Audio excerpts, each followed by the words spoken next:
For decades, Jango Fett's existence was defined by his hatred of the Jedi. In 44 BBY, 22 years before his death on Geonosis, Jango's Mandalorian supercommandos were annihilated by the Jedi in the Battle of Galadron, all based upon a lie perpetrated by the planet's governor. The result wasn't only the destruction of Jango's true Mandalorians, but the future bounty hunter was also sold into slavery, where he would spend the next 2 years of his life.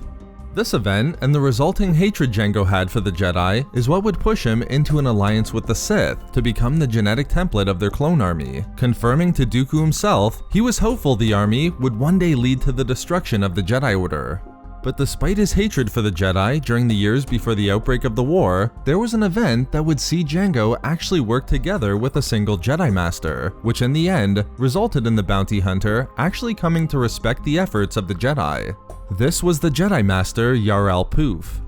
5 years before the Clone War, the Jedi High Council learned of a terrifying plot that threatened to destroy the planets Corellia, Alderaan, and Coruscant. An ancient artifact called the Infant of Shah had fallen into the possession of the revolutionary general Ashar Korda. The artifact was able to manipulate the Force and emit a disturbance in the Force so powerful it could destroy a planet, and Korda now aimed it at one of the 3 planets being considered by the High Council. Recognizing the threat of the ancient artifact, the High Council decided to send 1 council member to each planet, with Oppo Rancisis overseeing Corellia, Eth Koth responsible for Alderaan, and Yarael Poof offering his services to Coruscant, confident his mental abilities with the Force would be valuable for the mission. With that, each Jedi Master set off for their respective planets, with Yarael staying on Coruscant. We then see a scene with Zam Wesell and Jango Fett, where it's revealed that Jango was the bounty hunter responsible for Korda being in possession of the artifact, having retrieved it personally for the general. While Jango was unconcerned about the consequences, Zam was deeply worried, attempting to explain it had the power to destroy planets.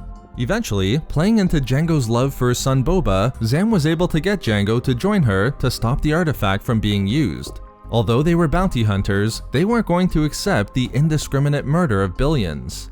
We then see that General Korda had chosen his target, which was unsurprisingly the planet of Coruscant, hoping to destroy the Republic's seat of power to give rise to a better government. For Korda, seeing the Republic as tyrannical, thwarting his efforts to take control of his homeworld, he hoped to start the galactic government anew. Using his powerful mental abilities with the Force, Yarael Poof was able to reach out and feel the artifact with his mind, leaving no doubt that Korda and his weapon were on Coruscant. Understanding that Korda and his followers had descended deep into the depths of the planet, the Jedi Master was able to follow them, hoping to locate the artifact before it was deployed.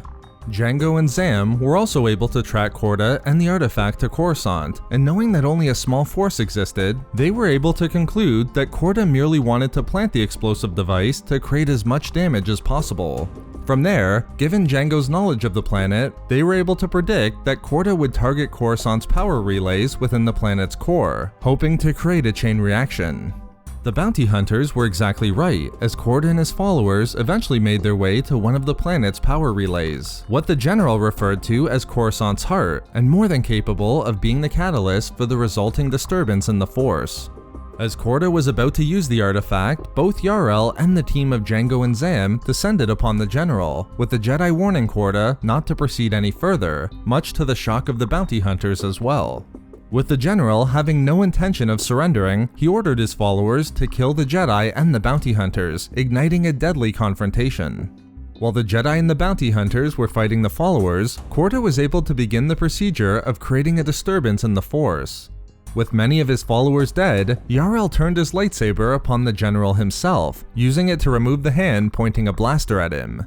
But while the Jedi Master turned his attention upon the artifact, attempting to use the Force to prevent the destruction of Coruscant, Korda revealed a dagger, and despite the warning from Jango, the general was able to plunge it into the chest of Yarael. Surprisingly, Jango quickly came to the aid of the Jedi, shooting Korda numerous times and killing him before he could continue his attack. But these events caused the artifact to fall out of the reach of the Jedi Master, threatening to destroy the planet if it fell from the bridge into the depths of Coruscant. Although Zam was able to retrieve the artifact as it was falling, Jango still saw the situation as hopeless, believing there was nothing they could do to prevent the coming explosion. However, Jedi Master Yarael Poof hadn't yet given up, requesting they give the artifact to him. Although Jango didn't completely trust the Jedi given his long hateful history with the Order, Zam convinced him there was no other option. With the artifact in the possession of Yarael, he was confident he could use the Force to prevent the explosion by binding its Force energies together again. And falling deeply into the Force, the Jedi Master pushed himself to the brink of his abilities, using his final moments to fully exert himself to prevent the artifact from destroying the planet. As the bounty hunters watched Yarael fall to his death, even Jango was surprised by the sacrifice of the Jedi, noting that he saved Coruscant even though it cost him his life. Despite everything that had happened to Jango due to the Jedi intervention on Galadron, it was a rare moment where the bounty hunter actually recognized the good done by the Jedi. As Zam would conclude upon their return to Kamino, it was further evidence of the humanity within Jango, as his actions demonstrated he didn't just save an entire planet, but he actually worked with the Jedi and came to respect at least Yarael Poof. So there we have it, the moment Jango saved Coruscant with the Jedi Master. We love making these videos, so why not subscribe for more fun Star Wars theories and discussions. Also, if you enjoyed the video, think about giving a like or leaving a comment. Or perhaps follow us on Twitter @SW Reading Club for updates regarding the channel. Or support the channel through Patreon for access to exclusive rewards and discussions. If not for me... for commitment.